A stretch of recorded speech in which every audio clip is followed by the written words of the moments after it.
Now what? When you say that feeling sexual is being in alignment, and on the other hand, you say don't do an action you don't feel good about, how can someone be in alignment when someone don't feel that they want sexual activity anymore? You know, if they're in a relationship. Well, let's clarify a little bit what we've been talking about regarding this. What we've said is that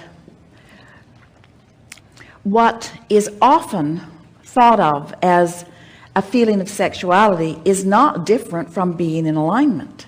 Now, there is the activity of sexuality, the activity of sexual engagement, that of course can be while in alignment or while not in alignment. And we are wanting always to put emphasis on the state of alignment first, and then follow with any action that you feel inspired to. And so it is not always accurate that someone in the state of sexual activity is necessarily in alignment. We just want to clarify that. So with that understanding, does that change the question that you are asking in any way? In other words, you can be in alignment while you drive your car. You can be not in alignment while you're driving your car. You can be in alignment while you're having a conversation. You can be not in alignment while you're having a conversation. You can be in alignment while you're having sexual engagement. You cannot be in alignment while, in other words, the activity in and of itself does not mean that you are in alignment. So we just want to clarify that. Okay, so it doesn't matter whether you're in alignment or not, then if wanting to have.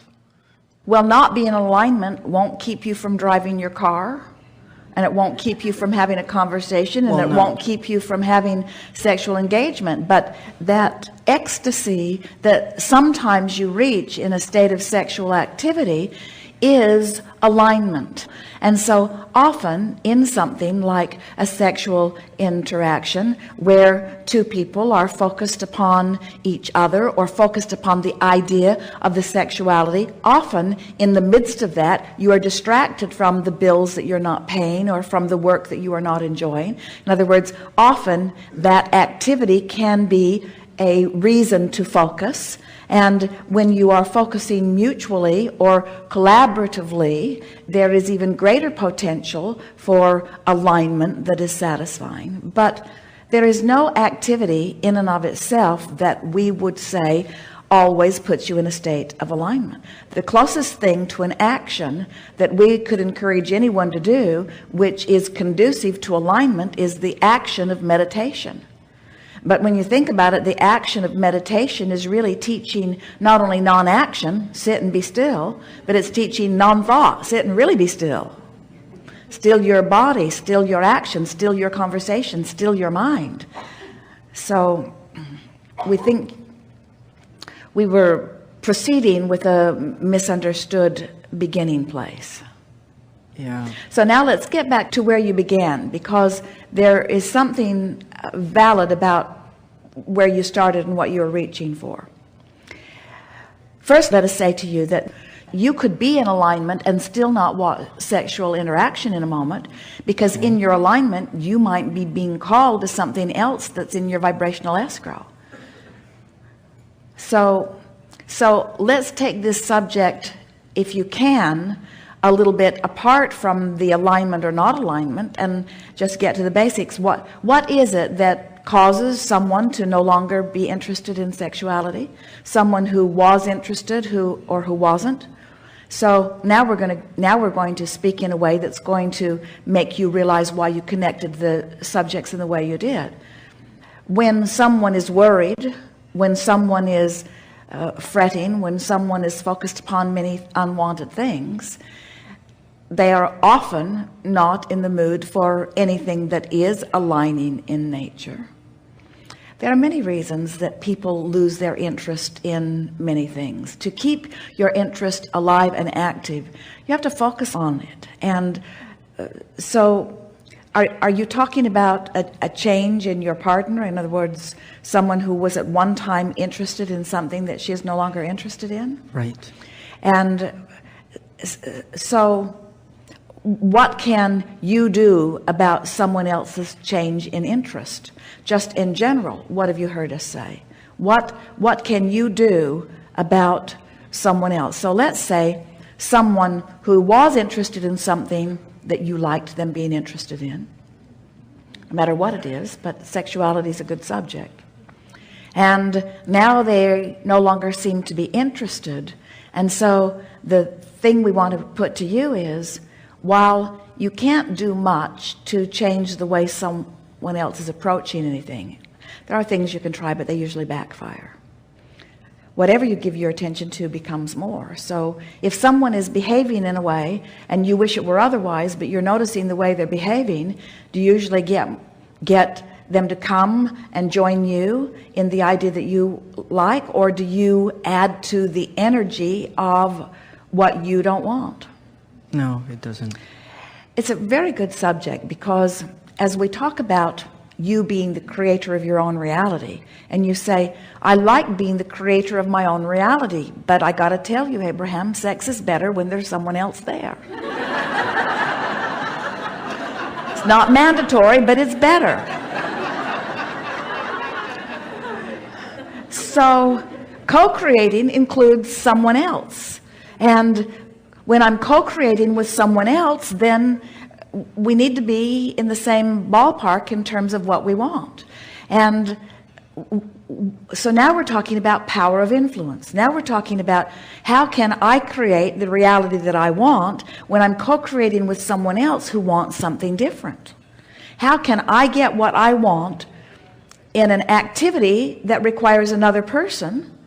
And I'm not wanting someone else to do something that they don't want to do. And I'm not wanting the laws of my environment, and even the agreement that I've made says that I won't go somewhere else and have sex with someone else. So what does someone do when they want a cooperative, co-creative partner who doesn't want what they want? And we say the first thing you have to do is stay focused upon what you want. So let's say that you are someone who wants sexual engagement, and let's say your partner, for whatever reason, is not interested.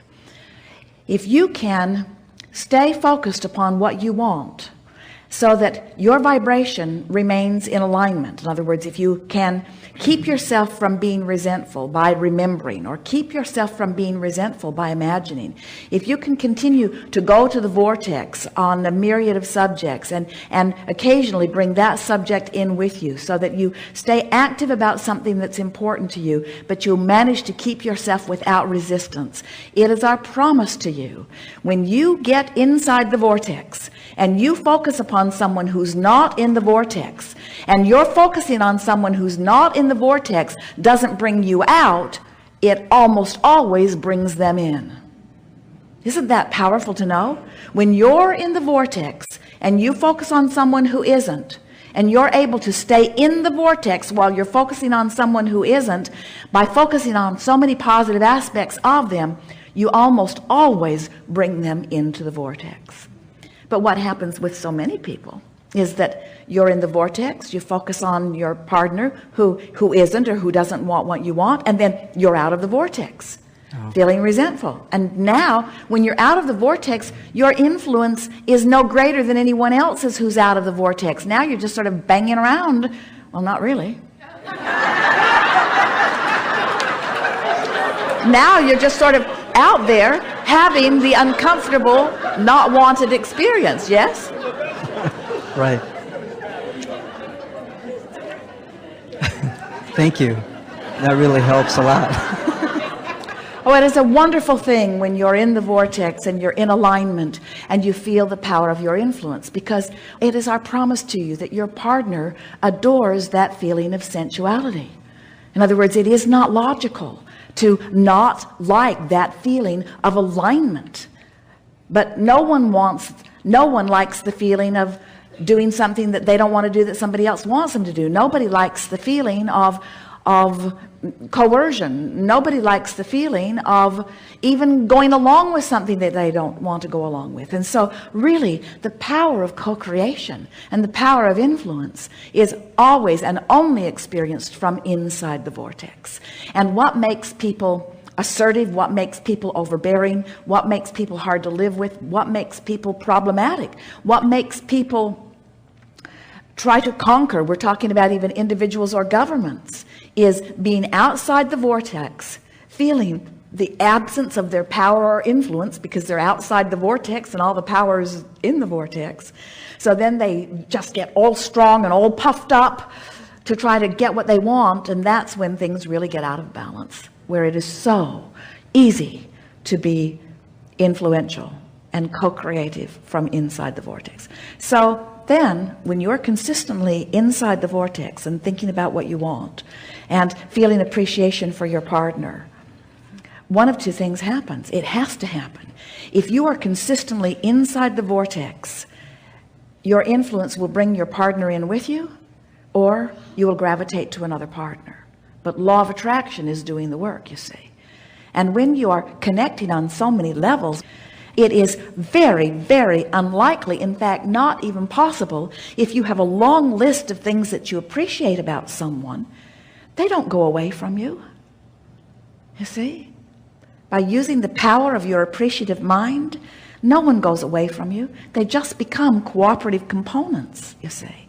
So then someone might worry, someone who doesn't want sex, listening to this story, might worry, oh, Abraham's teaching him how to work the magic of the vortex.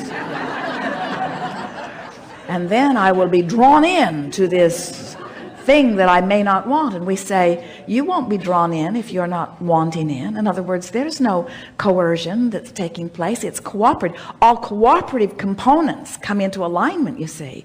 And who wants to have a sexual interaction with someone who doesn't feel cooperative? Now, don't answer that. But it is so much better when it's cooperative.